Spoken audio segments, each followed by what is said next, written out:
Well, tonight we got some great guests for y'all.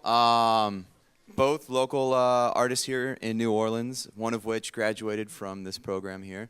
Play in a couple of different acts. The one that'll be performing tonight goes by Alexis and the Samurai, but their main band would be Sweet Crude. So let's bring them on out, guys. Let's give them a welcome to the stage. Yeah, so let's get started. So I just told them, a couple of the acts that you guys are both with, and I know, Sam, you went here, correct? Yes. And Alexis, remind me where you went to undergrad? I went to Southeastern Louisiana University. Oh, that's where my wife went to school. Nice. All right. Yeah, but Sam and I met after I moved back from Katrina, and we formed pretty much immediately in a band together. That's how we started, but that's a very short version of the story. So yeah, Sam, I remember Glasgow. That you and your brother had. Are you gonna make me talk about that? No, not if you don't want to. She just reminded me of. Yeah. Those are actually great times. Glasgow was a band that formed out of it was largely Loyola kids. We were, and then later on, after we had graduated, met Alexis. Alexis jumped in that band. So that was our first musical project together. I think was Glasgow. Back in those days, we had to put up flyers On telephone poles when you on still telephone could. poles. Yeah. Does that still happen? No, now they'll. I can't remember the last flyer I put up. You guys know the city will fine you $75 a pop if they can catch you. Just $5? That wasn't a thing when we were undergrads. Am I wrong? The $5 thing? Yeah. Yeah, I just heard it for the first time. I don't know when here that today. started, but I like it. Yeah. So, speaking of, kind of how things started, give us a little bit. I'm curious about the. Is Alexis and the Samurai was that caused by Sweet Crude, or was Sweet Crude caused by Alexis and the Samurai? How did those two different factions happen? So Alexis and the Samurai was first, and we were touring pretty extensively throughout like the East Coast, Midwest, and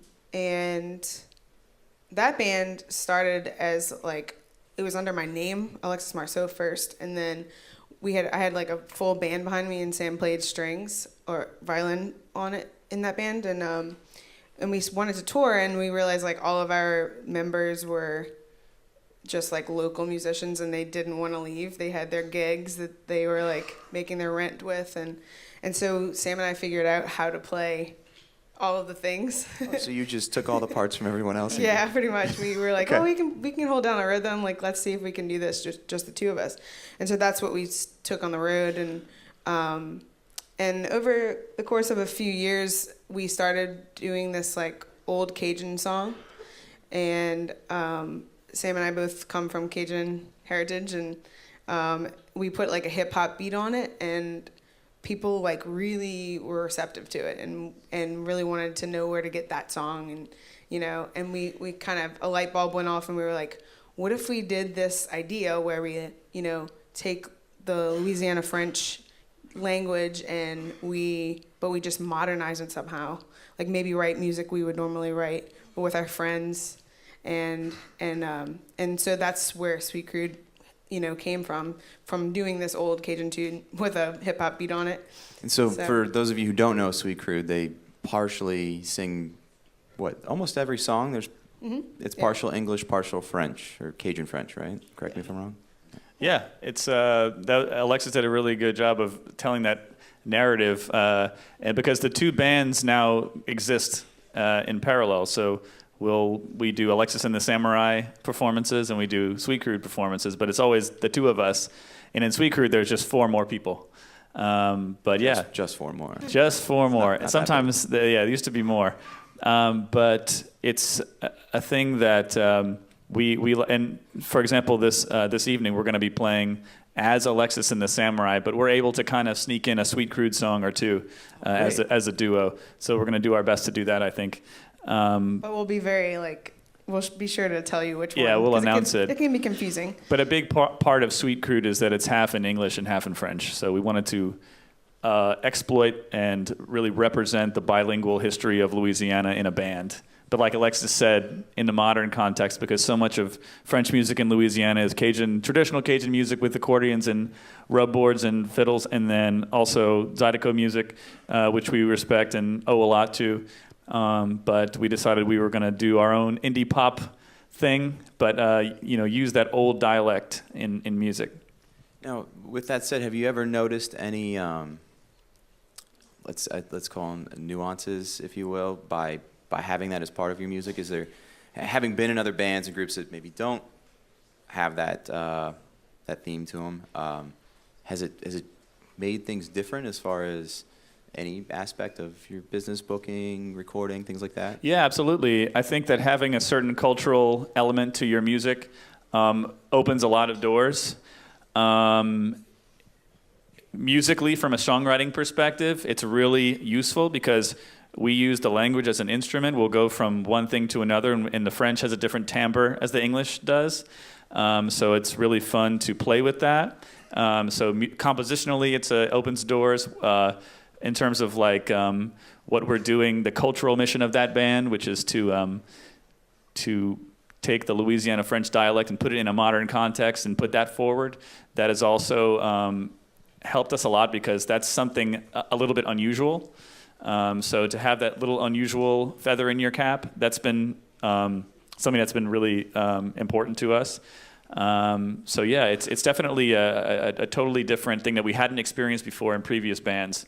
And correct me if I'm wrong, historically, the Cajun French dialect at one point almost disappeared, right? Correct, and that's why it was such, the life of how the birth of Sweet Crude was what I said before, but really where it stemmed from, why we started doing that Cajun French song in the duo, was because we were so drawn to like where we're from, and my grandfather's first language is Louisiana French, and so I grew up with it in the house, and it skipped our parents' generation because it was banned in schools and kind of looked down upon, and so to our parents' generation, they sort of felt they would get bullied, and it was kind of weird, so they just kind of eliminated it entirely for that generation.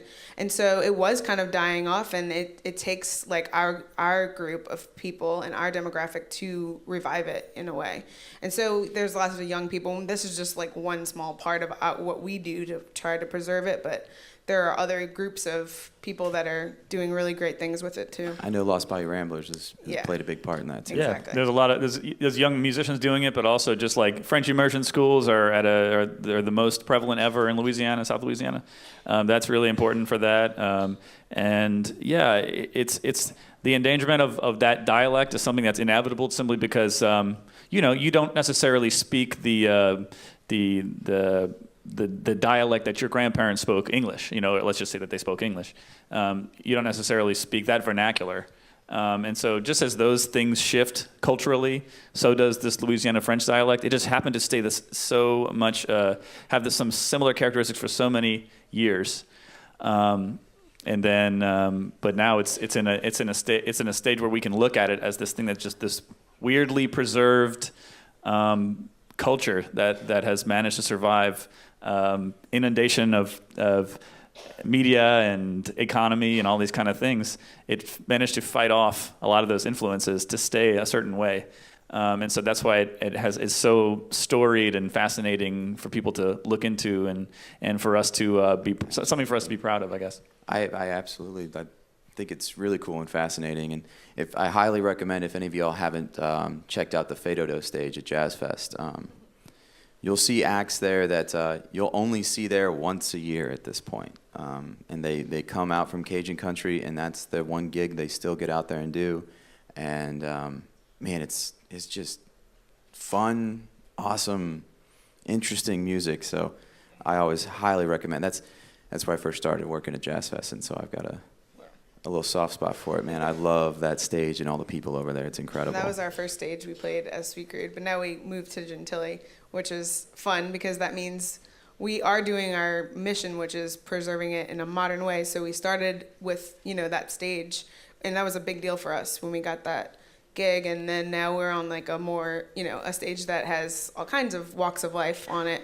And so, that's even just a little like tie in Yeah. with like how we were able to accomplish like sort of a little small part of preserving it. But Sam took a lot of time to learn the language. I mean, he's completely fluent. He's very humble about it, so I have to tell people for him. But I mean, he'd wake up every morning like it was a job, 8 a.m., and he worked as a musician at night. So he'd, learn the language from 8 a.m. to like 4 to 6 p.m. and then go play music at night. And so a lot of people, we don't really talk about that part of him, but he took the time and became fluent on his own, which is insane.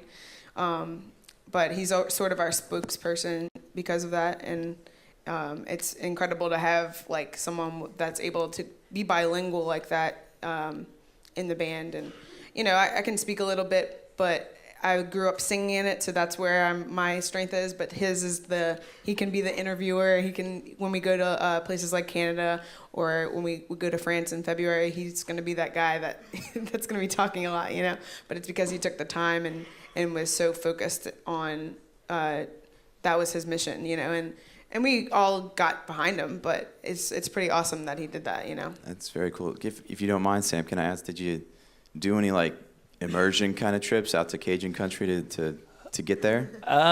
Not exactly, but I was very lucky to have Alexis's grandparents as people to practice with. And my French-speaking family are largely passed away, so I kind of heard it when I was really little, or it was there in a way that was you had to kind of seek it out. And then as those people started to get older and older and pass away, I kind of lost that connection in my family. And so it wasn't until I was an adult I met Alexis and got to meet her grandparents, and there was just like huge like fireworks in my mind to see her grandfather speaking French. And I was like, oh man, like my grandfather spoke French, but I never really, it was too young. I didn't care. I didn't know how important that was or whatever. And so I basically forced him to talk to me. And he then was very excited about it because he wasn't talking to anybody in French anymore. So when he learned, it was like a big deal for him to be able to speak his first language. So it was pretty awesome to watch. That's really cool. Anyone out there with Cajun family speaks Louisiana French? No? Yeah, you're right. Well, I do want to get a little bit into some business talk real quick, if you guys don't mind. Now, I know tonight, like Alexis Samurai are playing, and you said you're going to do a Sweet Crude tune, but I wanted to ask a couple of Sweet Crude questions.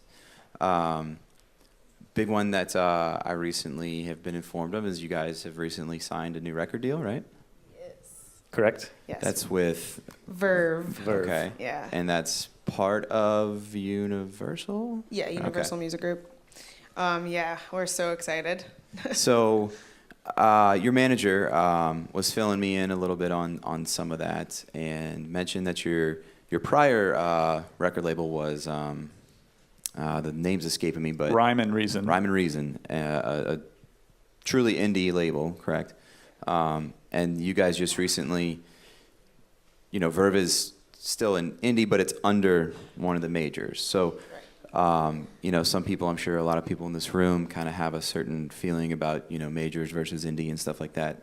And it sounds like there's a bit of a story to that, like as to how that kind of came about. Do you guys mind filling us in a little bit on from one to the other? Yeah, I can do a little bit from our perspective. We're very fortunate to have along the way through many bands and iterations from Loyola through, and this is why you all have to stay friends, because our manager was in my class at Loyola, which is like class of 08, 09. It got kind of messed up with Katrina, but he was the music industry, and we just kind of stayed friends, and then he's our manager now, and he's amazing. So that's really interesting and unique. And this place is awesome because you can really be a huge fish in what's a relatively small pond music business-wise in this city, as I'm sure people talk about, is that since time immemorial, since Louis Armstrong, everybody goes and finds management not here. This is a very fertile place for music, but not for business, business of music. So everyone finds management and publishing and the record label not here. I don't say everyone, but it seems to be such a prominent thing, a prominent move to make. We were so fortunate to be able to find a manager who's here because of Loyola music industry and has stayed here. And that's amazing. Now, he did a lot of stuff behind the scenes all the while. And so I think that for us, we started with this label called Rhyme and Reason. And they had a reasonable amount of access to resources from time to time. I believe they shared an office with Bar None Records, if anybody knows what Bar None is. And I think that, which was perfect for us. I think what they were offering us at the time, relatively unestablished band, it was a smart move.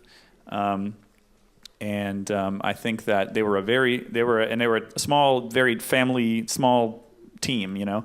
And so they brought us on as part of the family, you know. It was a small stable of artists, small amount of people in the office. I think that for us, that was definitely a great move. Pivoting over as that was happening, I guess, and you know, a label that size is going to have limitations at the end of the day. If you don't have a silver bullet thing, you know, if you don't have like a sort of a tiny desk concert or whatever to catapult you into fame or something like that, you're going to have to work this fan base organically and do what other bands do, what so many other bands do on the road, bit by bit, album by album, over a slow period of time. So in our particular case, after we were able to sort of do some of this organic stuff over a couple of years, then what we were doing became more viable for a larger label. So in our particular case, we existed in an indie label as a stepping stone, I guess. I don't know if that was the plan, but that's how it ended up for us. We were able to leverage a position that we had with a smaller label, and then bring that to a larger label. And then what's come of that is something that's like, we're just in the beginning stages of our relationship with Verve. But what we're finding right away is just access. It's just like the larger label, whether or not you're this is very common sense, but they just have a huge amount of capital that they could either use on us or not. You know, it's going to be up to them ultimately. But I think a big part of what happened before Verve was important, which is we signed with High Road Touring, and High Road is like an incredible touring agency that that was a few years before, and that was a huge reason why we were able to sign with Verve later, because they had us touring with people that were of note or venues that were of note.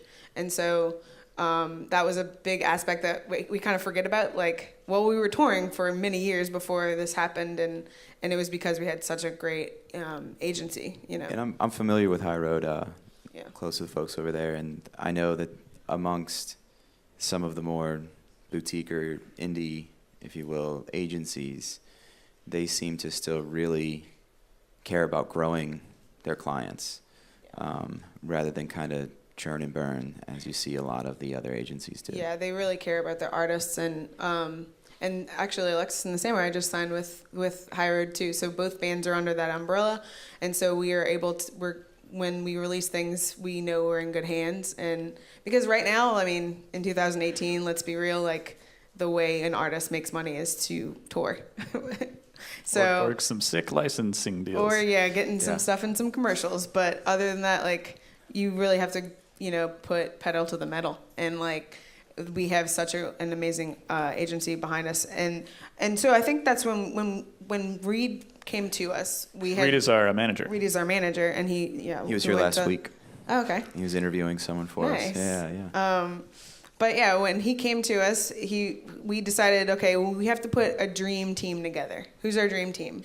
And that consisted of a manager, which we had, and then we had to find the touring agent, which we found, and then the next step was the label, And so when we had that mindset and we knew we had to tackle those things, that's how we got to Verve. It's like we had a game plan in a way. So. And it's not even the game plan either, because that was just a game plan that we decided on or whatever. And then we have our friends in other bands. They do something completely different. Their first stop his publishing or whatever, and then record label, and then down the road we'll find a booking agent, and we'll do it ourselves until then, or something like that, or whatever. But yeah, as Alexis said, we worked with Reed to build up to, he's thinking about 5 years from now, when we're thinking about the gig coming up on Saturday or whatever. Right, right. And so that's the beauty of having a long-term person like Reed doing that work, because we had done it for ourselves for so long, to the point of it's hard to trust people, I was just gonna say, is it hard kind of turning things over at a certain point? It wasn't with Reed. With this particular guy, yeah. I mean, as you might have met Reed last week, he's incredibly has a work ethic that's like through the roof. The dude drinks like so much green tea. I don't know how he's so productive, but he's ridiculous. Yeah, and then you also, as you go through the process of being in bands and working with people, a lot of people will come to you after a show, be like, "Do you have a manager?" or will court you in some kind of way. And ultimately, they're not going to do what they say that they're going to do, or they just can't. It's like unreasonable, and it's like not their fault. It's like we're all people, and we all have things, So I think with Reed, it was just like he was able to just prove it over and over again that he was the real deal. Yeah, and he did prove to us that like we were his favorite band, and he was going to find a way to get us to the next level, And if you find an artist like that, especially if you're going to go into that field, like.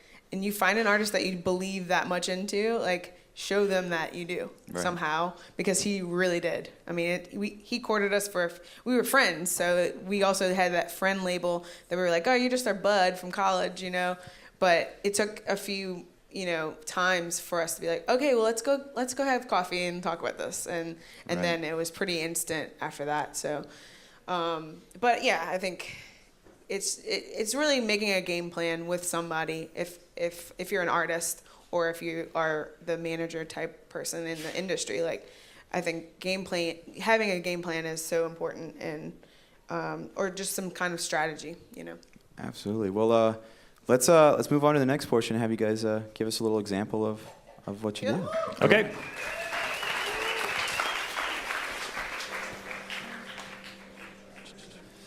Didn't get a chance to say this earlier. Well, I had the chance, I just didn't. Is that thank you so much for having us. Yeah, we're so pumped to be here, guys. This building, this whole school has undergone some amazing renovations that I'm sure you're paying for. So thank you for that. This campus just gets more and more lovely all the time. This is a Sweet Crude song that we're going to play as a duo. Yeah. So it sounds very different if you come to a Sweet Crude show, but... This song is called Laissez les lazy. Yeah.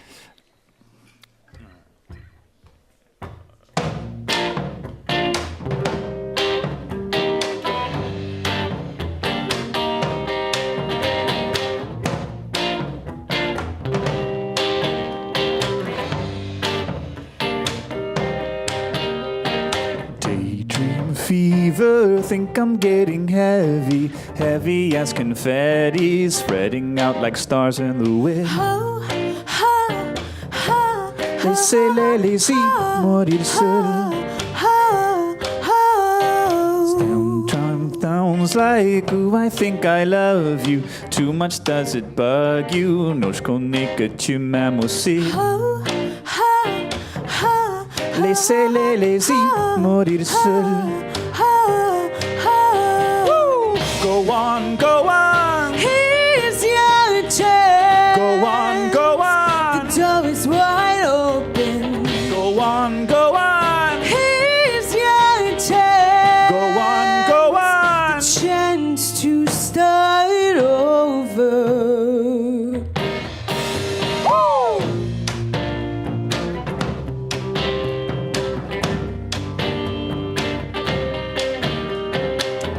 Down, 3, 2, 1, we'll go for blast off. Faster now we cast off. C'est vrai que tu veux te marier avec moi. Ensemble comme la terre et la lune. Go on, go on. Here's your chance. Go on, go on. The door is wide open. Go on, go on. Here's your chance. Go on, go on.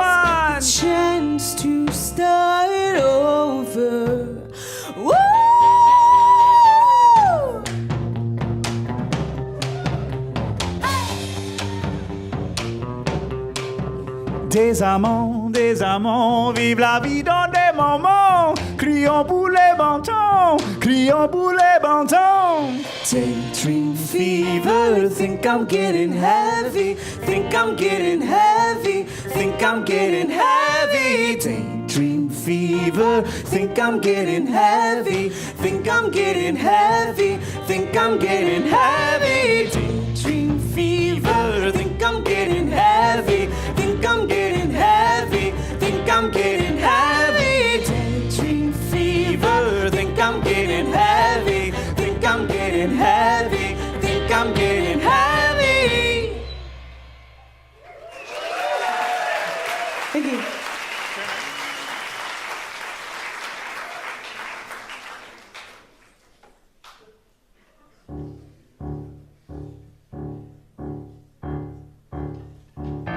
Something we didn't mention is that both bands are in the studio right now, recording new material. And for Alexis and the Samurai, this is going to be on our new record. It's called This.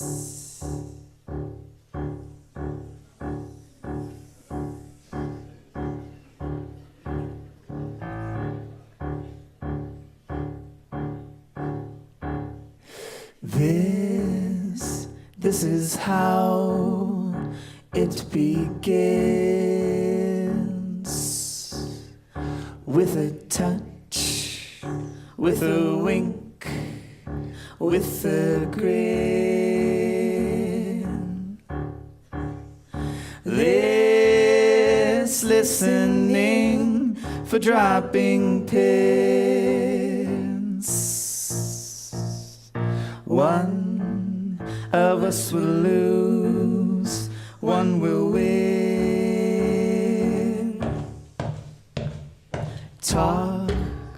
Talking through paper walls, passing notes underneath bathroom stalls. Key manners neat and gestures small. Slow to rise, quick to fall. It was my plan all along to keep you out, to keep you out. I lay this winding road to lead you down, to lead you down.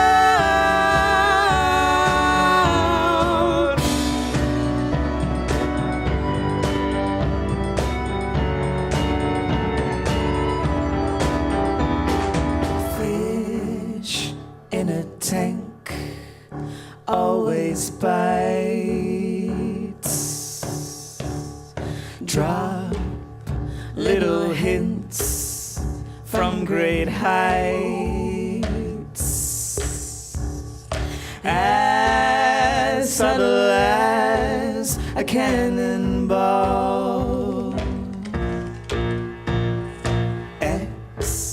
Exit the stage, no curtain call. It was my plan all along to keep you out, to keep you out. I lay this winding road to lead you down, to lead you down.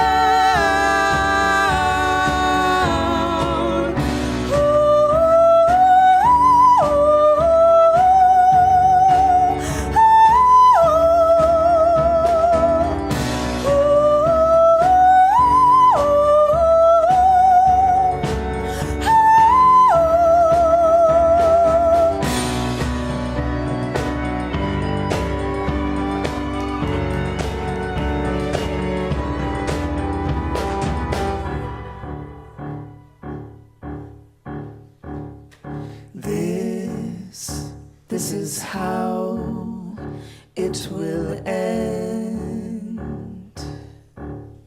With a touch, with a wink, with a grin.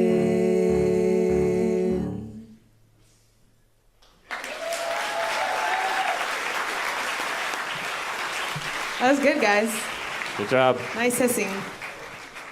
Maybe we'll come here to record that song. Yeah.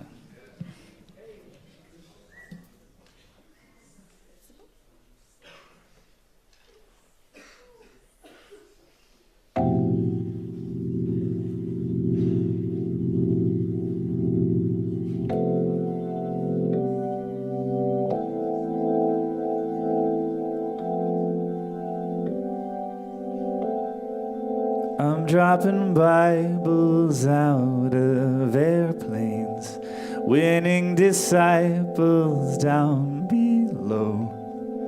Villages saved, people converted. It's simple and painless. Rumors among the upper classes. News is delivered in hushed tones.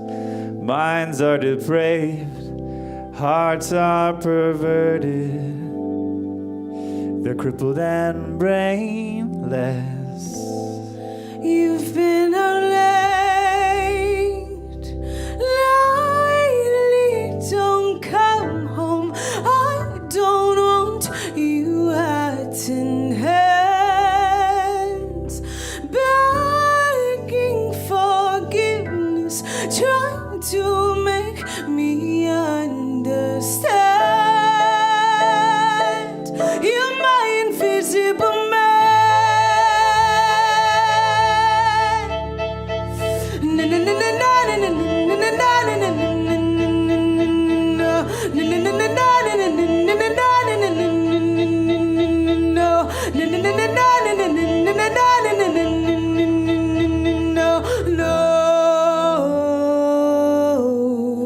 They've gone from farms into the factories, from factories to computer screens. But pride is still pride.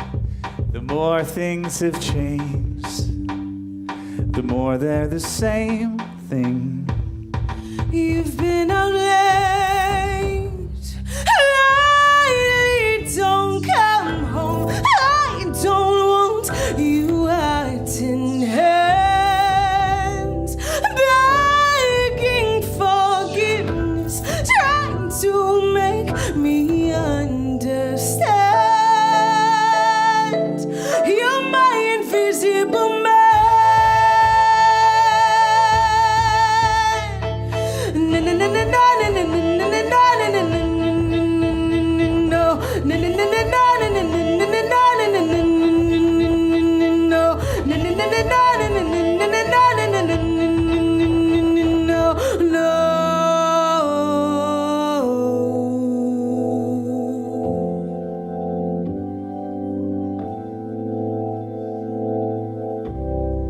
You've been out late, lately, don't come home. I don't want you acting hands, begging forgiveness, trying to make me understand.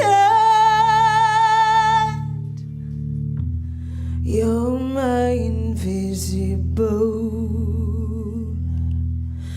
man.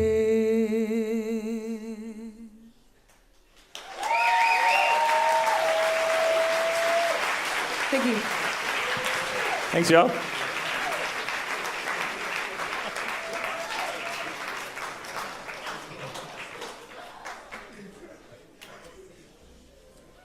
That song is going to be our single for our record that we're going to release soon.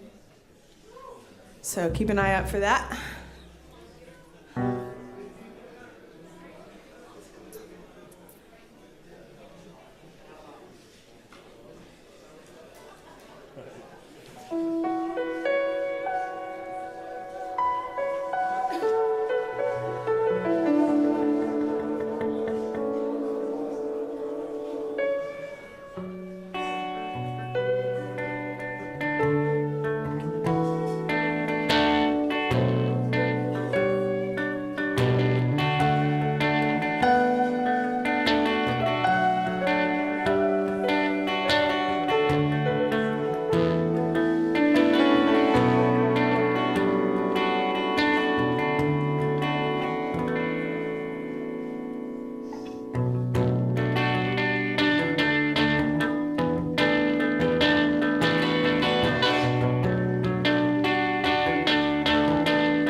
of smoke blowing through the town.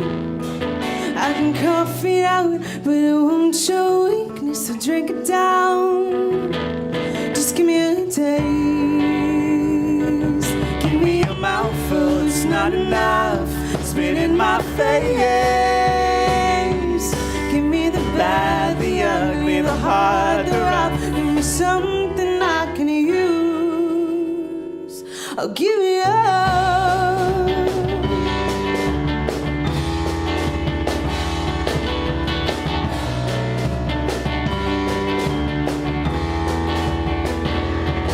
Feel it on my skin, the mosquito drinks all the blood within.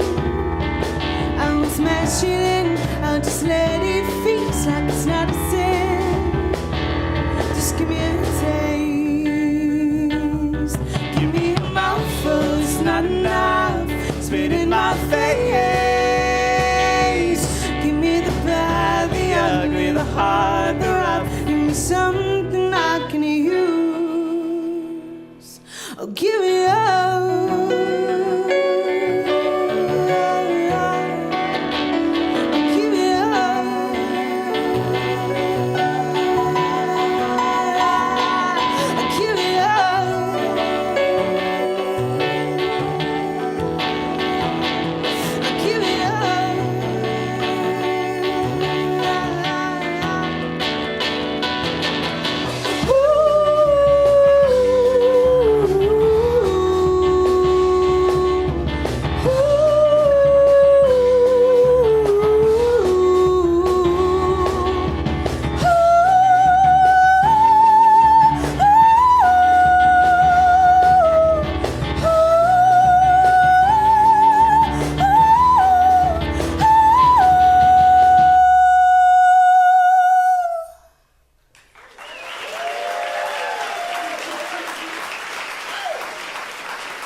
Thank you so much, y'all.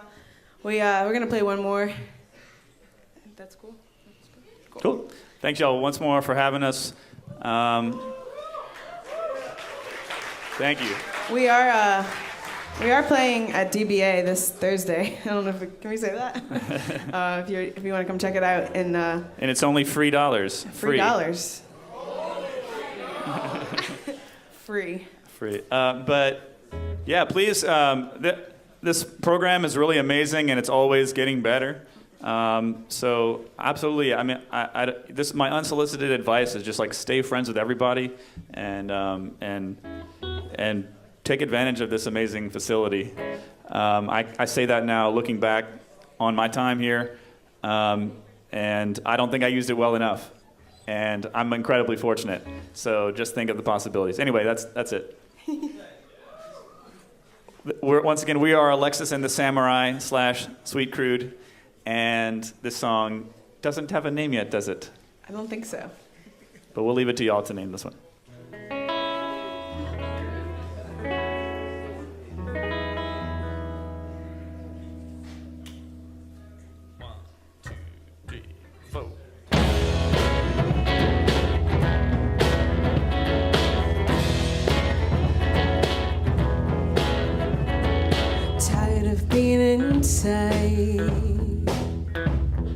Tired of being a bride and never made.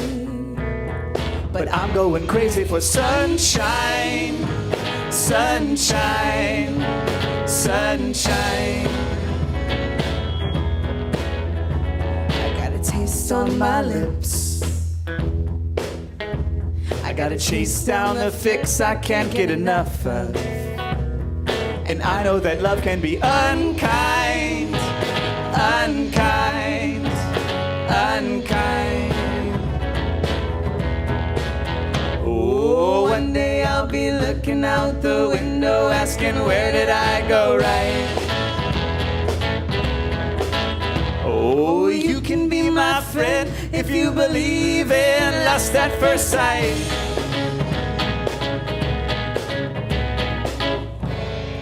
Lust at first sight.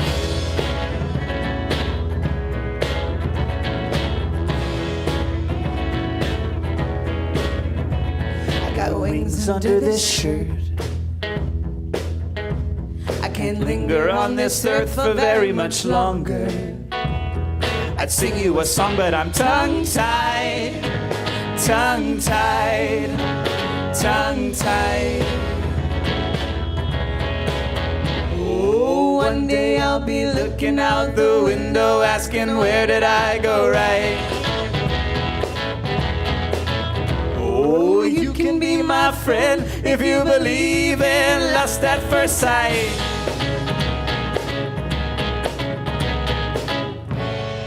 Lust at first sight.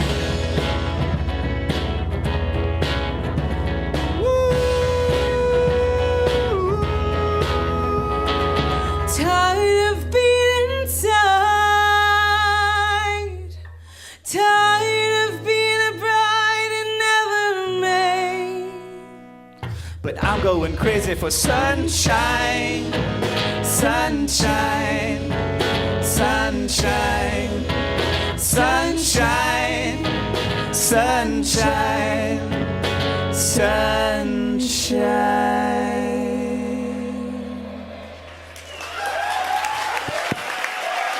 Thank you so much.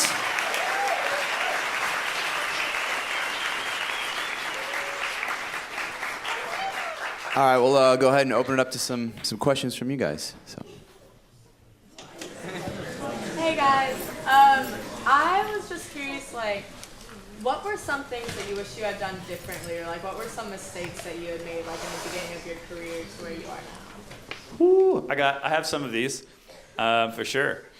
So, one was right away.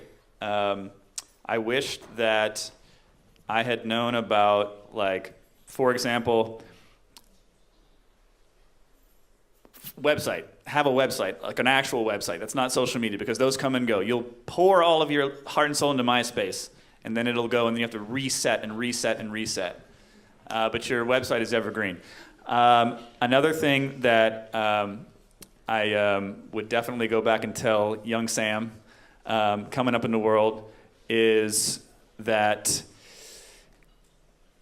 booking is something that is such a pain in the butt for any young band to try to do. And I would say that definitely you're going to have to, like, invent your own performances, like, all the time, like your own spaces, create spaces, do all of these things, you know, like the DIY world is at your fingertips, I guess. And I know that I think at the moment in time that our first bands were coming up in the early 2000s, I think DIY was in a weird spot. I think it was it could have just been what was going through our minds at the time, but it wasn't as viable. But I think now more than ever, it's amazing to take advantage of unusual spaces and doing weird things. And that leads me to my third little thing, which is, like, do everything that's, like, unusual. So, like, I would advise, like, anything that you can do that sets you apart, whether it be sing in a different language other than maybe the language of the country that your band is playing in, whether it be unusual instruments. Look around you. We all can take a temperature of what a lot of our fellow bands sound like and artists are singing about, and just do something that isn't that. That's very easy, much easier said than done. But I would just try to look for those things that make you stick out. That's my advice.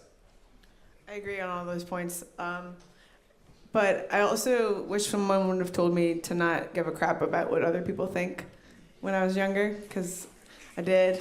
And now we're doing things that are out of the box, but it took me a long time to realize that that was okay. You know, so I think that's my biggest thing I'll take from what Sam said too, was just think outside the box, you know. You said it better. All right, over here. There we go. Hey man. Yo, I have like a two-part question.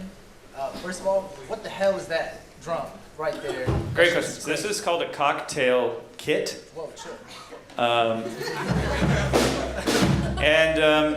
It's just you can look them up online. They're called a cocktail kit. It's the middle drum is a cocktail drum, that I'm kicking with a kick pedal that's kicking up, straight up in the air. And you can also hit it from the top. It comes with this particular kit, which is like very basic. Came with a snare, a little bitty tom right here that we don't have attached, some cowbells and hi-hats and stuff that we could add to this, and a cymbal. Speaking of thinking outside the box. Well, this thing solved the problem of how do we go on tour where our drummer is playing 7 nights a week on Frenchman Street and making more money doing that. And so this gives you the ability to stand up and play. But it's called a cocktail drum, and this is like definitely the lowest quality cocktail drum I think you can possibly money can buy. But it's fine, and it gets the job done. Cocktail drum. Or cocktail kit. My second part is, how does your songwriting differ, if it does at all, between the two projects? And how do you decide if you're making a song, like which project is going to be for? Spicy question. Yes. With the duo, it's extremely collaborative. So like I'll bring in a chorus and Sam will finish it off with the verses, and we'll add the stuff together. It's very collaborative. Lately, Sam's bringing stuff in that's fully done, and I'm like, dude, I don't have to do anything to this. But most of the time, it's extremely collaborative. But with Sweet Crude, it is very collaborative. Everyone writes equal part, but a lot of the time, someone will bring in like the verses or something. We need to write the hook, but as far as the French goes, we sometimes decide like we already wrote something in English and we'll just figure out how to write it in French, or someone will bring French in that's not completely correct and Sam will have to go and tweak it, So, I mean, I'm not really answering this that well, but I think it's just very collaborative, and there's no rhyme or reason to it. Well, I will add to that. Maybe there is Well, rhyme or reason. The thing about the two bands is that we know what instruments that we're working with the two bands. And if we know what we have at our disposal, it's easier to sort of like focus it or like dream it up in that way, like the drums and the keys and I also play a violin that's not here today, so we can kind of think about those textures or whatever. And then the other thing is that with Sweet Crude, the way the process has to be different is with 6 people, is that we have to bring in ideas that are more fully formed, as Alexis was saying. Like someone has to come in with more of a song, more complete all the time, because it's just like there are just too many possibilities in the universe if someone says like I have this lick or whatever. There are just too many possibilities in the universe with 6 very active musical brains in the same room. So someone has to come in on their computer and have sculpted something using Logic or GarageBand or something like that. So Sweet Crude is more of a GarageBand, Logic band. This band is more like let's just sit at a piano and think of something. So it is a quite different chemistry. Down front here. Yeah, I was wondering how you use your MIDI pad. I'm brand new to it. I'm sorry, was that your question? I was wondering how you use it in your live performance. I just saw that you were using it. Yeah. So this is a relatively new addition to the family. This is an Akai MPD 218 that I have powering Ableton. And it's new to the family because we used to have another Akai product that didn't involve having a computer on the stage. This is something that we fought against vehemently, was having the computer on the stage. There's just another thing. It's another thing, and another thing to lose and break or spill beer on or whatever. So didn't want to have that on the stage at all. But ultimately, what we were trying to do was just it couldn't be handled by this other Akai product whose name I can't even remember at this point. But that other Akai product had a brain inside of it, and you could load up sounds with a SD card. And I was like, amazing, don't have to have a computer. The problem with that is the brain is so slow. So the advantage of this is that the brain is much faster because it's a MacBook Pro. But the way I use it is I just have assigned a sound for almost all of these buttons, and that's it. I don't do any kind of manipulation to them live, anything like that. I have it already. I went home and I did this already, so that all I have to do is hit this button, and it's not making a sound because it's not in the house right now. But all it does is press it once, and then it just plays the entire sound file. Some of these sounds are 1.5 minutes. Some of them are 5 seconds. Some of them loop, and I have that set somehow. And that's all I know how to do with this, is do that. And I know a lot of people use Ableton for recording, studio recording and stuff like that. Haven't figured out how to do that. I literally just figured out how to do exactly what I have to do, and that's it. But this Akai is triggering sounds from the computer using Ableton. All right, a question down front. I want to ask a question. How long have y'all been working together to operate the different instruments? We met in 2009. Bad at mental math. But yeah, for a long time. But to operate different instruments, what do you mean by that? I watched him playing the keyboard earlier, and he's playing the snare and top of drum. Yeah. Yeah, he's playing the snare and drum. I want to know how did y'all put that together, and how long it take for y'all to put that together for a song? Yeah, it is gradual. Yeah. I think like I always wanted to play more drums than guitar. I'm not the greatest guitarist. So when we figured out that I could just I play open-handed, so that's annoying. So eventually I'm going to have a snare here, I think, just to make my life easier. But when I realized I could just cross and play, I was already just playing a floor tom, and Sam was just really playing the snare. But when I realized I could do that too, it allowed him to free up, and then he could focus on keys or violin. And that was just a gradual thing. But when we first started this band, it was just a little floor tom. And then we just wanted it to sound bigger. We thought we could add more, and over time it just became that we sort of play a kit together, you know. It's fun to think about because, like you're saying about going to just the floor tom, we started out and it was the Alexis Marceau band. And she was up there with the guitar, and I was in the back playing violin, and sometimes I was allowed to shake a little egg. And then gradually I worked my way to the front. And now, through a series of assassinations, I became on the same level. And so basically, it started off with, then after we decided we were going to try to play as a duo sometimes, like what if we want to play a smaller thing or whatever, a small event, how we're going to do that with the full band? It became impractical. And so we just started to do this thing where we would play like acoustic guitar and then have a floor tom, and that was it. And then we started to just build up that, okay, this needs to have a fuller sound. And then I don't know what came next, but eventually I think maybe I had a tom. My dad's a drummer, and he bought us this cocktail kit for my birthday, Yeah. and that changed everything. Yeah, and so Thanks, Dad. it was over years. So that was like 2009-10 that was the Alexis Marceau band. And then a few years later, it became Alexis Marceau and the Samurai. And then people don't know how to say Marceau because it has E-A-U-X. And then it just became Alexis and the Samurai. And as the names changed, we started to add the different toys and stuff like that. And like I said, this is the trimmed down edition. Yeah. Which makes things like this complicated because we're at that stage in our career with this band where we found out we were doing this, and we were like, can we just bring a guitar? Like, how can we just pare it down? And we realized like we'd have to do a lot of work to pare it down. So we thought outside the box a little too much in that sense, but what you see here is like what it's evolved to, and I think it's important to see that picture right now anyway. Got another question out there somewhere? Tammy? Hey, I want to thank y'all again for coming and for performing with so much passion. It was really dope to see that and connect with that. Thank you. But speaking of Alex and the Samurai, so you're Alex. Alexis, I'm sorry. And you're the Samurai. Okay.